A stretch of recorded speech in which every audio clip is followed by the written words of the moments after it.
Now let's dive into the prompting techniques. And we want to talk about zero-shot prompting and few-shot prompting. Zero-shot prompting is the simplest approach. We give the model a task without any examples. For instance, we ask the model to classify the text. I think the food was okay as neutral, negative, or positive. Here, we're relying on the model's pre-trained knowledge to understand and complete the task without any additional context or guidance. This is like asking someone to solve a problem with no prior examples, just the instructions. Few-shot prompting, by contrast, takes a step further. Here, we provide a few examples before asking the model to perform the task. For example, we might first show the model the sentence, "The food was awesome," and label it as positive.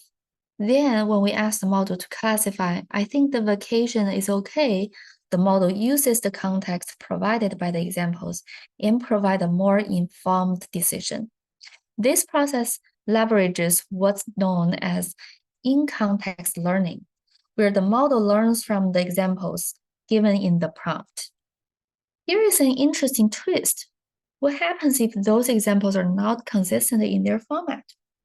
Take a look at this example. We have a few-shot prompt where the format of the examples is quite random. We see different formats mixed together. Sometimes the sentiment label comes before the text, other times it's after, and in some cases there are no clear delimiters. Despite this randomness, the model still manages to output a correct sentiment, negative. This tells us that the model can handle some inconsistency in the format. However, it is not recommended. Randomness can introduce noise and make it harder for the model to pick up on patterns. Consistency, as we will see later, is key to get more reliable and accurate outputs from the model. Now let's look at another variation, this time with the random labels. In this example, we see that the text and the sentiment labels don't match up correctly. For instance, "This is awesome" is labeled as negative, and "this is bad" is labeled as positive. The model sees these mismatches and is asked to classify the sentiment of a new piece of text. Although the labels are wrong, the model outputs a sentiment of negative, which is a correct response. But this example raises a crucial question. Do large language models truly learn from the examples we provide, especially when those examples contradict what they already know? To explore this question, we can flip the labels and see how the model responds. If the model learns from the example we provided here, it should flip the labels, right? This question was investigated in a very interesting research paper. They ran an experiment to flip the labels of text and compare the performance across different large language models. And here shows the results for PaLM and InstructGPT. These two figures are the results. The lighter lines are smaller models, the models with fewer parameters. The darker lines represent larger models, models with more parameters. And when no labels are changed, larger models perform better than smaller ones, which makes sense because larger models are generally more capable, right? But as we start flipping more labels, something interesting happens. Smaller models represented by the lighter lines don't really change their behavior. Their performance stays flat, often around random guessing accuracy, even when 100% of the labels are flipped. They're basically ignoring the incorrect labels and sticking to what they learned during the pre-training. Large models, however, react differently. When we start flipping the labels, the performance of larger models drops significantly, well below random guessing. This drop tells us that these larger models are actually trying to follow the new, although incorrect examples you've provided. They are no longer just relying on what they learned before, but are attempting to adapt to the new context, even if the context is incorrect. So what does this mean for us when we are using few-shot prompting? It means we need to be careful. Large models are powerful enough to override their prior knowledge based on the examples we gave them, even if those examples are wrong. This ability, known as an emergent property, only appears to large models. I hope you have played with the GPT Playground for Activity 3. And the key takeaway of this activity is that larger models can learn from examples in a way smaller models cannot. But with that power comes the human responsibility. If we provide bad examples, we can easily mislead the model. So it's crucial that we provide accurate and consistent prompts to guide the model in the right direction. Let's see the limitations of few-shot prompting. Large language models are not very good at reasoning tasks. Even if we provide a few examples in the prompts, large language models can still not figure out the right answer if you give a new problem. One possible way to solve this challenge is to explicitly elaborate the thinking process in your prompt. This example demonstrates a cool concept called chain of thought. Imagine you are solving a tricky puzzle. Do you just throw out the answer, or do you walk through the steps in your mind first? Most of us think it through step by step.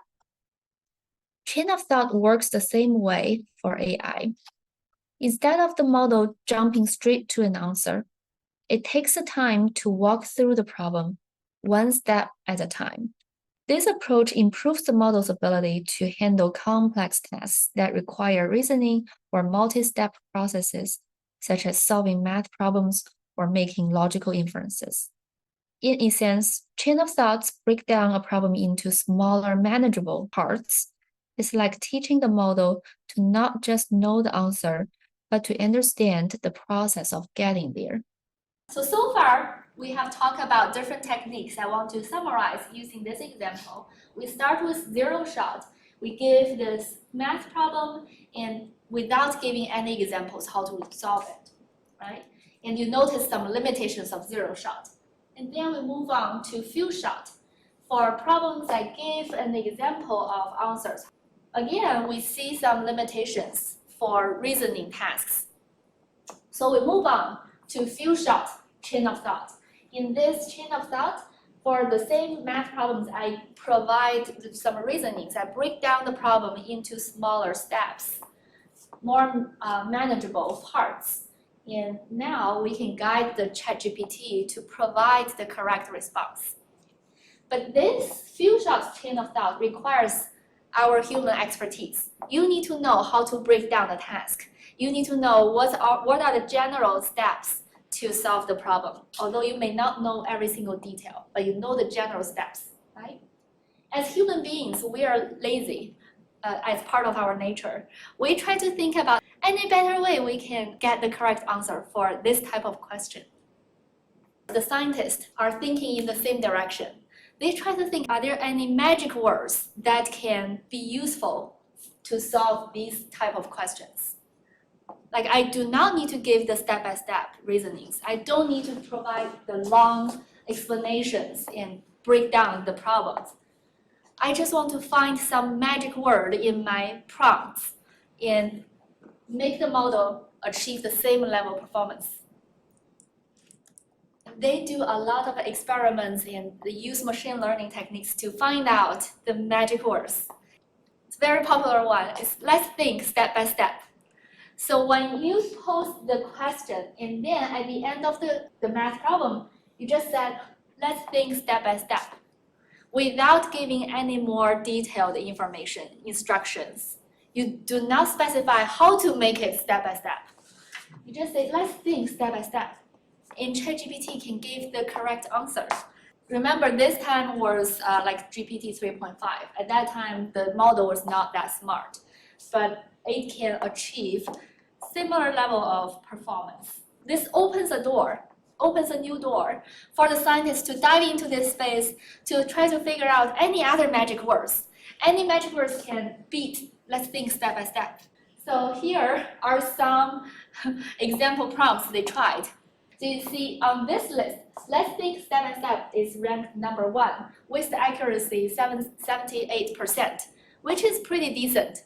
Let's work this out in a step-by-step way to be sure we have the right answer. If you have this prompt, your accuracy increases to 82%. There's another one. This is another paper. They figure out benchmark, let's think step by step, and let's work this out, right? Those two in this different task, accuracy level 70% or 58%, they find a very powerful magic word. Take a deep breath. Take a deep breath and work on this problem step by step.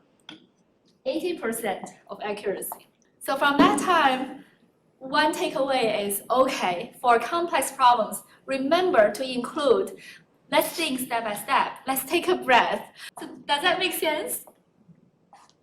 And people think, wait a minute, this is actually very weird. As an AI, you claim you are smart, you claim you're intelligent. Why I should tell you to think step by step? You should think step by step automatically, right?